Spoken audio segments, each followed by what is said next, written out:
Salam Bapak Ibu, saudara-saudari sekalian, ketemu lagi dengan saya Pendeta Primin Ginting. Berkesempatan hari ini untuk memberi berkat firman Tuhan yang berjudul Ketaatan Membawa Berkat.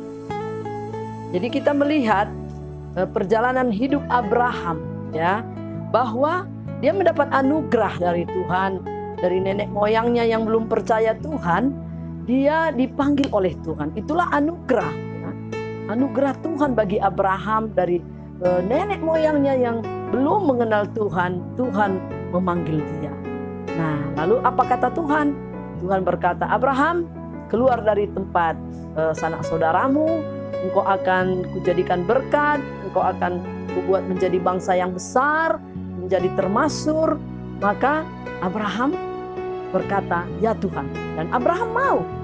Dia taat, dia keluar, pergi, bawa istrinya Sarah, ikut juga keponakannya Lot. Nah, jadi dalam perjalanan Bapak Ibu bukan tidak ada proses, ya. Dia sempat, ya, bohong gitu.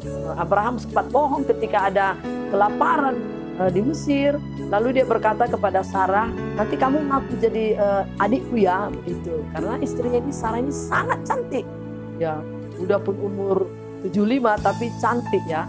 Lalu tersiarlah kabar sampai kepada raja bahwa ada seorang yang datang bahwa dia punya adik cantik. Nah, waktu itu dipanggillah Sarah, tapi Tuhan tidak izinkan raja itu kena ulah, sehingga raja panggil Abraham, oh, kenapa kamu berbohong? Nah, bawa istrimu. Nah, lalu dikasihlah banyak makanan. Nah, ini Abraham.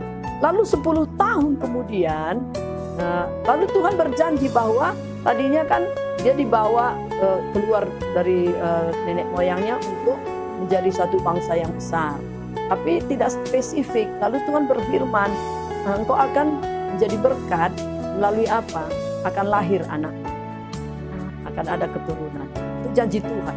Tapi ya, 10 tahun kemudian ini Sarah lagi yang berbuat salah.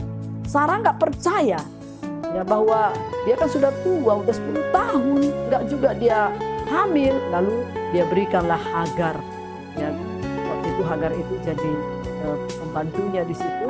Dia bilang sama Abraham, udahlah ini saat Hagar ini. Dan Hagar akhirnya hamil, tapi akhirnya lahirlah Ismail. Nah, Bapak Ibu, karena tidak kesabaran itu ada masalah antara Ismail dan akhirnya lahirlah Ishak keturunan. Nah, inilah digenapi janji Tuhan. Tapi Abraham ini ternyata menerima janji Tuhan itu bukan tidak melalui proses. Kita melihat bahwa Abraham ini ketaatannya harus diuji. Tapi sebelumnya Abraham ini kemanapun dia pergi dia didirikan mesbah. Nah, itu artinya Abraham ini rajin ibadah. Lalu Abraham ini juga memberi 1/10, ya, dari yang dia terima kepada imam waktu itu Melkisedek.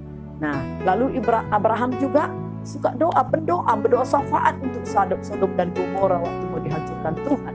Nah, yang terakhir, ujian yang Abraham harus lewati bukan melalui manusia, bukan melalui siapa-siapa, tapi langsung Tuhan sendiri, ya. Yaitu apa?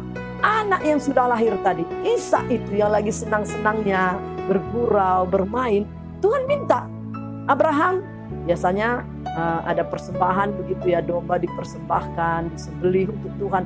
Ini sekali ini yang diminta adalah Ishak. Nah, disinilah kita melihat bahwa Abraham taat, ya, taat. Dia mau, dia bawa Ishak mau dipersembahkan buat Tuhan, sudah diikat, lalu sampai di Gunung Moria. Nah, pada saat Abraham itu mau menyembelih anaknya Ishak, Tuhan berkata, Abraham, sudah tahu aku hati bahwa engkau sangat mengasihiku dan mendahulukan aku. Nah, ada di sana domba yang sudah terikat, itu ambil. Nah, saudaraku, Abraham lulus ujian. Maka Tuhan mengulangi lagi, sekarang aku tahu hatimu Abraham.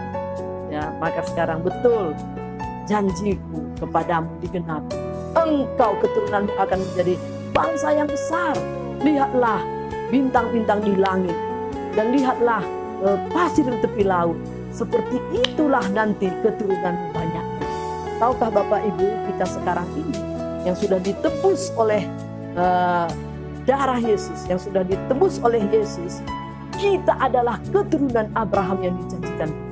Ya, karena Galatia 3:13 berkata, ya, Tuhan Yesus sudah menjadi kutuk supaya berkat Abraham menjadi milik kita. Maka kita yang sudah percaya kepada Yesus akan menerima berkat Abraham 3 berganda, rohani, jasmani, materi. Amin. Dan kita menjadi berkat. Haleluya, ya. Kita diberkati menjadi berkat. Mari semua, Bapak Ibu, saudara-saudariku yang saya kasih dalam Tuhan Yesus, taatlah, ya. Tuhan sudah memberikan janji kepada kita. Anugerah keselamatan dalam Yesus sudah kita terima. Maka berjalan dalam ketaatan, maka kita akan menjadi berkat. Enggak peduli saat sekarang ini sedang wabah COVID-19 ini, enggak peduli. Janji Tuhan ya dan amin. Kita akan menjadi berkat. Amin. Maka taatlah, ya. Dan Tuhan tidak pernah terlambat. Pada saat yang tepat, ya, saatnya Abraham sudah mau menyembelih Ishak, sudah pisaunya sudah di seperti ini. Tapi saat yang tepat Abraham, nah jangan takut, ya. Kalaupun seizin Tuhan, Tuhan menguji kita, taat saja Bapak. Maka berkat-berkatnya akan kita terima, dan kita bisa menjadi berkat bagi bangsa kita, bagi banyak orang, bagi masyarakat, bagi gereja kita. Tuhan Yesus memberkati. Mari kembali saya mau berdoa. Tuhan, terima kasih, kami sudah mendengar tentang Abraham. Dia menjadi bangsa yang besar, diberkati dan namanya masyhur. Dan bukan hanya kepada Abraham, tapi kepada keturunannya. Kami semua yang sudah ditebus oleh darah Yesus, kami menerima janjimu itu berkat Abraham, supaya kami semua menjadi berkat. Bagi Bapak, Ibu, dan saudara-saudariku yang saat ini, Kau izinkan mereka menjalani ujian untuk mereka, Engkau tahu apakah hati mereka lebih mengasihi Engkau atau kepada berkat-berkat yang Kau berikan. Hamba berdoa supaya semuanya boleh lulus dalam ujian ini, Tuhan. Pakai kami semua umat-Mu menjadi berkat bagi bangsa kami. Terima kasih dalam nama Yesus. Amin.